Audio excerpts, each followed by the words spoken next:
Study IQ IAS, अब तैयारी हुई अफोर्डेबल।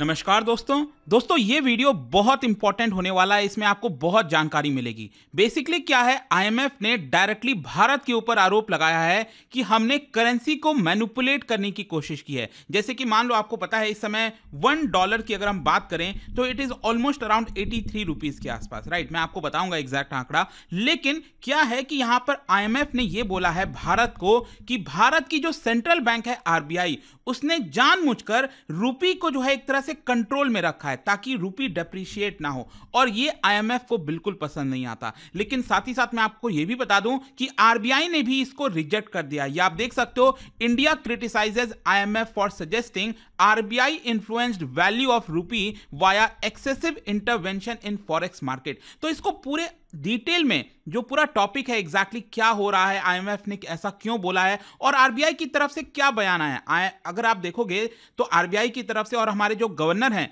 उन्होंने डिटेल में एक्सप्लेनेशन दिया है। बहुत कुछ आपको जानने को मिलेगा। चलिए आगे बढ़ते हैं, लेकिन उससे पहले ध्यान रखिएगा दोस्तों, कल सुबह 8 बजे से हमारा जो फाउंडेशन बैच है यूपीएससी का वो स्टार्ट हो जाएगा, जिसके अंदर आपको प्रीलिम्स, मेंस, इंटरव्यू सब कुछ तैयारी कराई जाएगी। इसके अंदर आपको टेस्ट सीरीज मिलेगा, पर्सनल मेंटर आपको मिलेगा, ताकि कोई भी डाउट हो, कभी भी कोई भी प्रॉब्लम हो, आप अपने पर्सनल मेंटर से कांटेक्ट कर सकते हैं। सिंपली आपको हमारे वेबसाइट ऐप पर जाना है या फिर कमेंट सेक्शन में लिंक है और यूज करना है आपको कोड अंकित लाइव, ताकि आपको मैक्सिमम डिस्काउंट मिल जाए। और मान लीजिए अगर आप 2024 की प्रीलिम्स की प्रिपरेशन कर रहे हैं, प्रीलिम्स को स्पेसिफिकली टारगेट करना चाहते हैं, तो हमारा SIP प्लस वाला ज्वाइन कर सकते हैं। और इसके अलावा अगर आप MCQs अटेम्प्ट करना चाहते हैं तो मेरे इंस्टा पेज पर जाइए, वहां पर स्टोरीज में जितने भी MCQs हैं उसको भी आप अटेम्प्ट कर पाएंगे।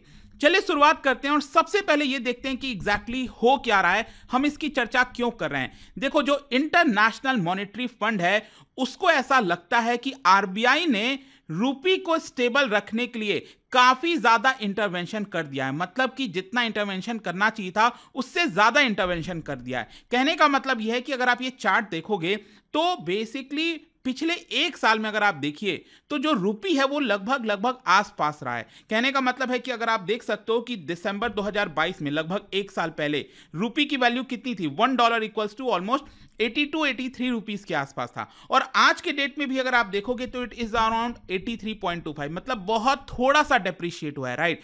ये आईएमएफ को पसंद नहीं आ रहा है। और आईएमएफ का यह कहना है कि जब बाकी के इकोनॉमीज, मतलब जैसे बाकी के जो डेवलपिंग कंट्रीज हैं, चाहे साउथ ईस्ट एशियन कंट्रीज की बात करें, जितने भी इकोनॉमीज हैं, उनकी जो करेंसी है वो डॉलर के मुकाबले डेप्रिशिएट हो रही थी, मतलब वो कमजोर हो रही थी और डॉलर स्ट्रांग होता जा रहा था। लेकिन ऐसा क्या हुआ कि भारत की जो करेंसी है वो अभी भी लगभग वहीं पर है। वो इतनी डेप्रिशिएट क्यों नहीं हुई है? मतलब आईएमएफ को ऐसा लगता है कि भारत की जो करेंसी है वो 90 रुपए की तरफ चलना चाहिए था, लेकिन ऐसा नहीं हुआ। लेकिन साथ ही साथ आरबीआई ने इसको लेकर डिसएग्री किया है और कहा है कि जो आईएमएफ का रिपोर्ट आया, बेसिकली क्या है ना, आईएमएफ हर साल एज पर आर्टिकल 4 वो असेसमेंट करता है जो मेजर इकोनॉमीज होते हैं, जो जैसे भारत की जो मैक्रो इकोनॉमी है उसको लेकर असेसमेंट करता है और एनुअल रिपोर्ट जारी करता है। और उसी रिपोर्ट में ये बोला गया है जिसको आरबीआई ने रिजेक्ट कर दिया है। अब क्वेश्चन यहां पर देखो, एक एक करके थोड़ा और समझते हैं कि आईएमएफ ने क्या फाइंड आउट किया है। बेसिकली देखो, आईएमएफ का ये कहना है कि हमारा जो प्रिंसिपल है वो ये कहता है कि countries should not try to influence the exchange rate. मतलब कि ये जो एक्सचेंज रेट है ना, $1 इक्वल्स टू क्या 82 होगा, 85 होगा, 90 होगा, ये जो एक्सचेंज रेट है उसको सेंट्रल बैंक को इन्फ्लुएंस नहीं करना चाहिए। देखो, आपको पता होगा, अगर आपने इकोनॉमिक्स के बेसिक थोड़े से पढ़े होंगे, तो यहां पर जो रिजीम होता है, एक्सचेंज रेट रिजीम होता है, उसको आप बेसिकली 4 तरीके से बांट सकते हैं। एक होता है फ्री फ्लोटिंग, दूसरा होता है फिक्स्ड, पेग्ड और फिर मैनेज्ड फ्लोटिंग। ये अलग अलग चीजें हैं। बेसिकली मैं आपको 2 चीज बता देता हूं। एक हो गया, जैसे मान लो अगर मैं कहता हूं फिक्स्ड, ठीक है, तो इसका मतलब आपको याद होगा ना, जब हमारा एलपीजी रिफॉर्म नहीं आया था 1991 के पहले, तो हम किस पर थे? हम फिक्स्ड एक्सचेंज रेट पर थे। सरकार तय करती थी कि $1 इक्वल्स टू 10 रुपी होगा या 50 रुपी होगा, वो क्या होगा वो सरकार तय करती थी और समय समय पर उसको डेप्रिशिएट, लगातार जो है उसको डीवैल्यू करती रहती थी। ध्यान रखिएगा, फिक्स्ड एक्सचेंज रेट में जब ये कमजोर होती है करेंसी उसको डीवैल्यूएशन कहते हैं। लेकिन फ्लोटिंग एक्सचेंज रेट में, आज के डेट में क्या है, आज के डेट में हम फ्लोटिंग एक्सचेंज रेट में है, मतलब मार्केट के डिमांड और सप्लाई के बेसिस पर डिसाइड होता है इस समय कि $1 इक्वल्स टू कितना होगा। जैसे कि अगर मान लो मैं कह लूं कि अगर डॉलर की डिमांड बढ़ गई है मार्केट में, डॉलर मजबूत हो रहा है, तो इसका मतलब क्या हुआ, हमारी रुपी कमजोर होती जाएगी। $1 इक्वल्स टू 85 होता जाएगा, फिर 90 होता जाएगा, ये कमजोर होता जाएगा। लेकिन अगर मैं कहता हूं कि रुपी की डिमांड बढ़ गई है और डॉलर की डिमांड कम हो गई है, मतलब क्या क्या यहां पर मजबूत होगा, हमारा रुपी मजबूत होगा, मतलब ये 83 से 80 की तरफ जाएगा, 75 की तरफ जाएगा, ये मजबूत होगा। ये वैसा ही है डिमांड और सप्लाई, जैसे एक एप्पल है, अगर मार्केट में एप्पल की डिमांड बढ़ती है तो एप्पल क्या होता है, उसका प्राइस बढ़ता जाता है। सेम उसी प्रकार से ये वो जो प्रिंसिपल है वो यहां पर भी वर्क करता है। तो बेसिकली क्या है, आईएमएफ चाहता है कि ये फ्लोटिंग में रहे, मतलब कि मार्केट में डिमांड और सप्लाई के बेसिस पर डिसाइड हो कि हमारी करेंसी क्या होगी, उसकी वैल्यू क्या होगी। आईएमएफ को यह पसंद नहीं आता कि सेंट्रल बैंक इसमें इंटरवेंशन करे। हां, आईएमएफ यह कहता है कि अगर बहुत ज्यादा वोलेटिलिटी हो रही है, अचानक से मान लो अचानक से अगर मैं कहूं कि $1 इक्वल्स टू 100 रुपी हो गया, तो अचानक से बहुत तेजी से डिप्रिशिएट हो जाएगा, राइट। तो उसको थोड़ा बहुत मैनेज कर सकती है सेंट्रल बैंक, लेकिन डे टू डे बेसिस पर यहां पर लगातार उसको मैनेज नहीं करना चाहिए, वो आईएमएफ को पसंद नहीं आता। और देखिए, आईएमएफ ने अपने रिपोर्ट में कहा है कि पिछले साल दिसंबर 2022 से लेकर अक्टूबर 2023 के बीच में, ये जो लगभग 8-10 महीने का पूरा पीरियड रहा है, इसमें आईएमएफ ने ये कहा है कि हमारी करेंसी ऑलमोस्ट लगभग सेम रही है। मतलब उस समय भी 82.8 के आसपास थी और अक्टूबर 2023 में भी लगभग 82.8 के आसपास थी, जो कि यहां पर आईएमएफ का कहना है कि सही नहीं है। अब आप में से कई लोग ये भी सोच सकते हैं कि सर ये मैनेज कैसे करती है, राइट। देखो क्या होता है ना, आपको फॉरेक्स रिजर्व के बारे में पता होगा, ठीक है, तो बहुत सारा डॉलर आरबीआई के पास रिजर्व में पड़ा हुआ है। तो जब दिखता है आरबीआई को, जैसे ही दिखता है कि यहां पर हमारा रुपी कमजोर हो रहा है, तो आरबीआई बेसिकली क्या करती है, अपने रिजर्व में से जो डॉलर है उसकी सप्लाई मार्केट में करने लगती है, ताकि डॉलर की जो सप्लाई है वो बढ़ जाए और इस तरह धीरे धीरे रुपी स्टेबल हो जाए। इस तरह से आरबीआई एक तरह से वर्क करती है अपने फॉरेक्स रिजर्व के हिसाब से, जो कि जैसा मैंने आपको बोला, आईएमएफ को यह बात पसंद नहीं आई। और इसी की वजह से अब देखिए क्या हुआ है, आईएमएफ ने रिक्लासिफाई कर दिया है भारत का फॉरेन एक्सचेंज रिजीम। मतलब कि अभी तक हम फ्लोटिंग सिस्टम के अंदर थे। आईएमएफ का जो कैटेगरी होता है ना फॉरेन एक्सचेंज रिजीम का, अभी तक हम उसमें फ्लोटिंग सिस्टम में थे, लेकिन अभी हमें किस में शिफ्ट कर दिया आईएमएफ ने, हमें कर दिया है स्टेबलाइज्ड अरेंजमेंट में। मतलब कि आईएमएफ ये दिखाना चाह रहा है दुनिया को, ये बोलना चाह रहा है कि भारत जो है वो मैनिपुलेशन करता है एक तरह से करेंसी मार्केट के अंदर, उसमें ऊपर नीचे ज्यादा ना हो इसको लेकर मैनिपुलेट करता है। अब देखिए इससे डिसएडवांटेज क्या होगा, डिसएडवांटेज यह है कि भारत का जो इमेज है उसको एक धक्का लगेगा। मतलब कि जो फॉरेन इन्वेस्टर्स हैं उनको थोड़ा सा आशंका होगा कि क्या भारत में निवेश करें ना करें, क्योंकि भारत अपना जो एक्सचेंज रेट है उसको मैनेज करता रहता है, राइट। आई होप आप समझ पा रहे होगे इस चीज को कि ये क्यों खराब है। आईएमएफ ने जो भारत का रिक्लासिफाई किया है फ्लोटिंग सिस्टम से स्टेबलाइज्ड अरेंजमेंट में, तो ये भारत के लिए सही नहीं है। अब देखिए, आरबीआई ने इसको लेकर लंबा चौड़ा आंसर दिया है।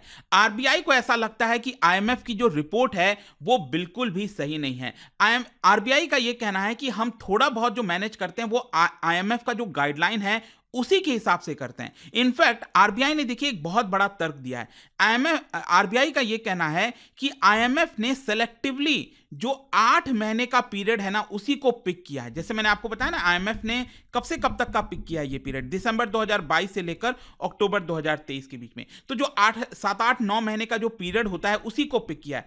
आरबीआई का यह कहना है कि आप उसके बजाय लॉन्ग टर्म के हिसाब से देखोगे, पिछले 4-5 साल का पीरियड देखोगे, तो आपको समझ में आएगा कि भारत की करेंसी डेप्रिशिएट हुई है। ये आप देख सकते हो, 5 साल पहले हम कहां पर थे, $1 इक्वल्स टू लगभग 70 के आसपास थे हम, राइट। और आज के डेट में ये कितना हो गया है, 83 से भी ऊपर चला गया है। मतलब कि भारत की जो करेंसी है वो लगातार डेप्रिशिएट हुई है। तो यहां पर आरबीआई ने डायरेक्टली आईएमएफ के ऊपर आरोप लगा दिया है कि एक तरह से वो जानबूझकर सेलेक्टिव चॉइसेस कर रहा है। यहां पर उसको लॉन्ग टर्म बेसिस पर देखना चाहिए और उसको समझ में आएगा कि एक तरह से जो हमारा करेंसी है वो डेप्रिशिएट हुआ है। और साथ ही साथ इसी की वजह से आरबीआई ने, भारत की सेंट्रल बैंक ने जो हमें शिफ्ट किया है ना फ्लोटिंग सिस्टम से स्टेबलाइज्ड अरेंजमेंट में, इसको एक तरह से आरबीआई ने रिजेक्ट कर दिया है। साथ ही साथ देखिए, आरबीआई ने बहुत सारे तर्क दिए हैं।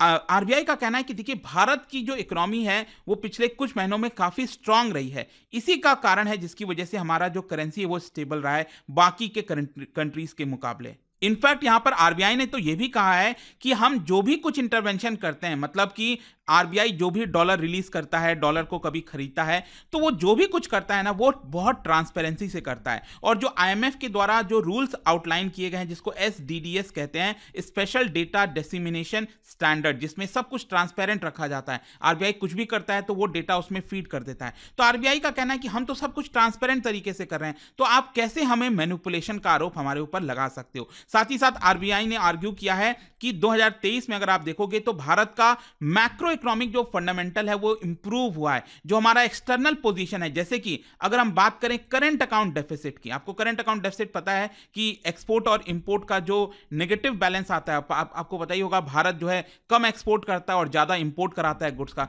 जिसकी वजह से हमारा करंट अकाउंट डेफिसिट देखने को मिलता है। लेकिन पिछले कुछ समय से हमें इसमें इंप्रूवमेंट देखने को मिला है। वैसे यहां पर जो कैपिटल फ्लोज है, मतलब कि जो निवेशक बाहर के हैं भारत में आते हैं, भारत में निवेश करते हैं, उसमें भी उछाल हुआ है, जिसकी वजह से हमारा ओवरऑल फॉरेक्स रिजर्व भी बढ़ा है। $600 बिलियन को क्रॉस कर चुका है हमारा फॉरेक्स रिजर्व। तो एक तरह से आप ये समझिए कि आरबीआई जो है, और साथ ही साथ मैं आपको ये बताऊंगा कि कैसे जो गवर्नर है आरबीआई के, उन्होंने भी आईएमएफ के ऊपर आरोप लगाया और वेस्टर्न कंट्रीज के ऊपर आरोप लगाया कि भारत जैसे देश का जब भी यहां पर फॉरेक्स रिजर्व बढ़ता है ना, तो उन लोगों को पसंद नहीं आता कि भारत के पास इतना फॉरेक्स रिजर्व कैसे हो गया। जैसे कि आप देख सकते हो आरबीआई गवर्नर का आर्गुमेंट क्या है, वो मैं आपको बताता हूं। शक्तिकांता दास, उन्होंने कहा है कि forex market intervention should not be viewed in black and white. आप इसको सिर्फ ब्लैक और व्हाइट में नहीं देख सकते, यहां पर आपको देखना होता है कि भारत के ऊपर क्या इंपैक्ट आ सकता है। जैसे कि मैं आपको एक एग्जांपल बताता हूं कि अगर आप देखोगे वेस्टर्न कंट्री, स्पेशली अमेरिका, वहां की जो सेंट्रल बैंक है वो क्या है, वहां की सेंट्रल बैंक है फेडरल रिजर्व। वो लोग क्या करते हैं, जब इंटरेस्ट रेट को बढ़ाते हैं तो इसका इनडायरेक्ट इंपैक्ट भारत के ऊपर आता है। कैसे? जैसे कि मान लो भारत में आपको पता है आरबीआई जो है वो रेट्स को डिसाइड करती है, मॉनेटरी पॉलिसी कमेटी आपको पता होगा, तो हर 2 महीने पर जो होता है, तो उसमें रेपो रेट क्या होगा भारत के अंदर डिसाइड किया जाता है, जो कि इस समय 6.5% है। अब आपको पता होगा कि पैंडेमिक के दौरान जो रेट, इंटरेस्ट रेट अमेरिका के अंदर था, जो फेडरल रिजर्व ने रखा था, उसको ऑलमोस्ट 0% कर दिया था। 0% की वजह से क्या हुआ था, वहां पर इन्फ्लेशन बहुत ज्यादा हो गया था अमेरिका के अंदर। और इसी को देखते हुए 2022 में, 2022 से लेकर अभी तक आप देखिए तो वहां की फेडरल रिजर्व ने, सेंट्रल बैंक ने इंटरेस्ट रेट को लगातार बढ़ाया है, और बढ़ाते बढ़ाते आपको पता है वो कितना हो गया है, 5.5%। अब देखिए इससे होता क्या है, इससे होता यह है कि जो फॉरेन निवेशक हैं, जो भारत में अपना निवेश कर रखे थे, वो धीरे धीरे अपना सारा पैसा भारत से निकालकर, डेवलपिंग कंट्रीज से निकालकर उसको अमेरिका ले जाते हैं, क्योंकि अमेरिका में इंटरेस्ट रेट बढ़ गया है, जिससे उनको अमेरिका में ही अच्छा खासा रिटर्न आ जाएगा। तो इसका इनडायरेक्ट इंपैक्ट किस पर हुआ, भारत जैसे देशों के ऊपर हुआ, भारत की पॉपुलेशन पर हुआ, भारत की इकोनॉमी पर हुआ। और इसीलिए कई बार इमरजेंसी आता है जिसमें हमें थोड़ा बहुत इंटरवेंशन करना पड़ता है। इसकी वजह से आईएमएफ हमारे ऊपर आरोप नहीं लगा सकती, ये साफ साफ कहना था आरबीआई गवर्नर शक्तिकांता दास का। आई होप दोस्तों आपको अच्छे से समझ में आ गया होगा। इनफैक्ट मैं आपको एक और चीज याद दिलाता हूं, इसके ऊपर मैंने कई बार वीडियोस भी बनाया है, कि ऐसा ही आरोप कुछ अमेरिका के द्वारा भी लगाया जाता है। अमेरिका ने क्या किया था, भारत को जो है एक वॉच लिस्ट में डाल दिया था, जिसको बोला जाता है करेंसी मैनिपुलेटर वॉच लिस्ट। मतलब कि कौन कौन से ऐसे देश हैं जो करेंसी के मैनिपुलेट करते हैं, उसमें भारत को शामिल कर दिया गया था। और देखिए बड़ा ही आश्चर्य करने वाली बात है, अमेरिका का आरोप क्या था, अमेरिका का आरोप यह था कि भारत जानबूझकर करेंसी को डेप्रिशिएट कर देता है। अब आपको पता है कि भारत की करेंसी या किसी भी देश की करेंसी जब डेप्रिशिएट होती है, जैसे मान लो अभी 83 है, अगर ये 90 हो जाए तो इससे क्या होगा कि हमारा एक्सपोर्ट बढ़ जाएगा, क्योंकि फॉरेन कंट्रीज वालों को चीपर पड़ेगा ना वो गुड्स, तो इसकी वजह से ये एक्सपोर्ट हमारा भारत का बढ़ जाएगा। तो अमेरिका ने एक्चुअली आरोप लगाया भारत के ऊपर कि हम जानबूझकर उसको डेप्रिशिएट कर रहे हैं। और चौंकाने वाली बात यह है कि आईएमएफ हमारे ऊपर आरोप लगा रहा है कि हम उसको डेप्रिशिएट नहीं करने दे रहे हैं। आई होप अब आपको समझ में आ रहा होगा कि कैसे ये वेस्टर्न कंट्रीज की तरफ से जानबूझकर डेवलपिंग कंट्रीज जैसे भारत जैसे देशों के ऊपर एक तरह से दबाव डालने की कोशिश की जाती है।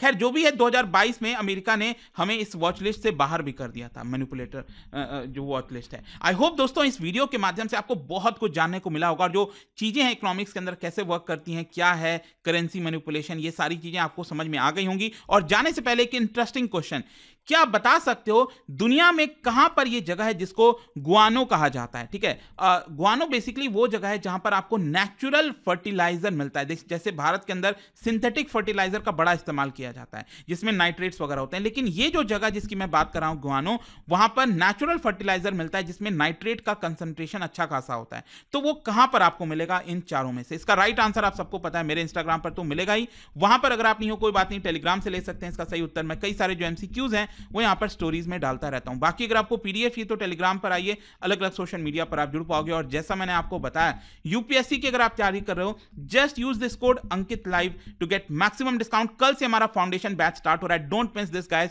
If you are preparing for UPSC, because best preparation आपको हर एक चीज, कुछ भी और नहीं लेना पड़ेगा, बस एक सिंगल बैच के माध्यम से आप पूरी यूपीएससी की जर्नी तय कर सकते हैं। आई होप कि वीडियो आपको पसंद आया होगा। मिलता हूं आपसे next time. Till then, thank you very much, see you soon. Study IQ IAS, अब तैयारी हुई अफोर्डेबल।